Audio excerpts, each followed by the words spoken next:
Your brain just saw a pink cup and decided you need it. Not want it, need it. I need it! You already have 12 cups at home. You're not even thirsty. But something in your head is screaming that this pink cup will fix your entire life, that it will make you a better person. Welcome to the Stanley phenomenon, where a 110-year-old thermos company hacked human psychology so effectively that they turned drinking water into a $750 million empire. This is a story about how your brain works, why you want things you don't need, and how understanding psychology can turn literally anything, even a boring old thermos, into the thing everyone's fighting over at Target. 3 women in Utah accidentally broke a century-old company in 2017. Stanley had spent 104 years selling green thermoses to construction workers and hunters. Their 40-ounce quencher tumbler was failing so badly that Stanley executives were planning to discontinue it entirely. Then, 3 mom bloggers found it on Instagram. These lifestyle bloggers looked at Stanley's utilitarian thermos and saw something completely different. Not a tool for outdoor work, but the perfect hydration companion for busy mothers driving minivans and juggling soccer schedules. When the buy guide posted, "Of all the insulated cups, this is the one. Just trust," their audience of 97.7% women aged 25 to 45 went absolutely insane. Let's think deeper. Why does your brain care about a cup? Humans evolved for thousands of years drinking from rivers and cupped hands. We survived perfectly fine without insulated drinkware. So what exactly is happening in your head when you see someone with a Stanley cup? Well, your brain has this thing called social proof. It's basically psychological laziness. Your brain doesn't want to figure out what's good or bad by itself. So it looks around and thinks, well, if everyone else is doing it, it must be smart. It's like when you're at a restaurant and you order the same thing as the table next to you because their food looks good. I'll have what she's having. Or when you pick a restaurant because it's crowded. You assume the crowd knows something you don't. You're not consciously thinking, I will copy these strangers. But your brain is automatically calculating that if they chose it, it's probably safe. Here we are, safe and sound. Stanley accidentally triggered this mechanism so hard that when they tried to clear their remaining 10,000 quencher units as discontinued inventory in 2019, 5,000 sold in 4 days and the remaining 5,000 sold in under an hour. See, Stanley used to make green thermoses for construction workers and hunters. Their whole brand was, tough guys need tough stuff. Stanley's executives were confused. These weren't their target customers. These were minivan driving soccer moms, not hard hat guys.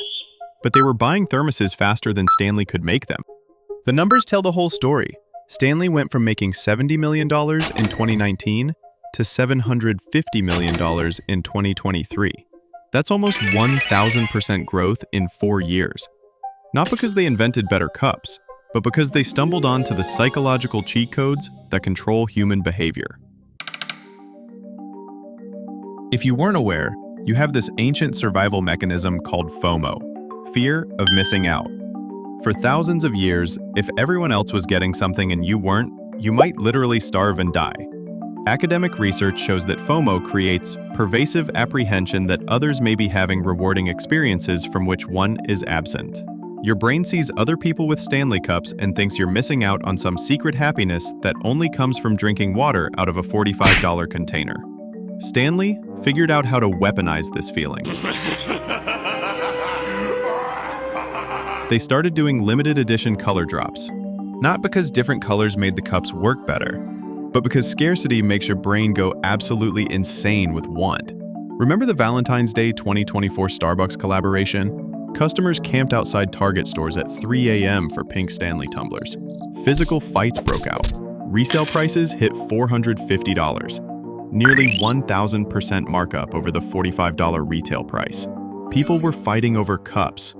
Not food, not shelter, not medicine. Cups. This is called artificial scarcity. And it's one of the most powerful psychological manipulation tools in marketing. Make something limited, and suddenly everyone wants it. Make it available all the time, and nobody cares. Stanley didn't invent this concept, but they knew how to perfect it for the social media age. They release new colors every few weeks, and your brain learns the pattern. Buy now or regret forever. So you buy. Then they release another color, and your brain does it all over again. Let's talk about why your brain cares what other people think about your cup choice. Spoiler alert, it has nothing to do with hydration. We judge people by their stuff.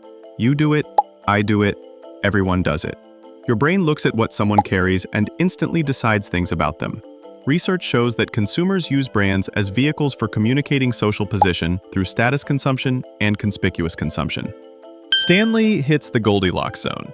Premium enough to feel special, affordable enough for most people to justify. But they became more than just a status symbol. It became like a club membership card. Owning a Stanley cup signals that you're part of a specific community, health-conscious, environmentally aware, organized, probably has strong opinions about water intake. Stanley's social media following exploded as users posted photos of their tumblers, creating what psychologists call parasocial relationships. These are one-way emotional connections between consumers and brands. You start feeling like Stanley gets you, and other Stanley users are your people, even though you've never met them, and they're complete strangers who happen to own the same cup. Stanley's phenomenon reveals some disturbing facts about human psychology that most people don't even want to think about. Your brain is easily manipulated by artificial scarcity, even when you consciously know something isn't actually scarce. You probably don't actually need a $45 insulated tumbler. A $5 water bottle would hydrate you identically. Your brain treats physical objects as extensions of who you are, which is why people get emotionally attached to brands and products. The dopamine hit from completing a collection is real, even when the collection serves no purpose. Once you understand how Stanley hacked your brain, you start seeing identical techniques everywhere. The scary part is how unconscious this all is. Your brain isn't the rational decision-making machine you believe it is. Companies that understand this psychology can turn any ordinary object into something people desperately want. Stanley just figured out how to push multiple psychological buttons at once. Your brain wants things for reasons you don't consciously understand. And the companies that figure out those reasons first get to shape your desires. The cup is just the delivery method for psychological satisfaction that has nothing to do with drinking water. Once you see how these mental mechanisms work, you can't unsee them working on your own purchasing decisions. If you enjoyed this video and would like to see more business wizardry, smash that like and subscribe button.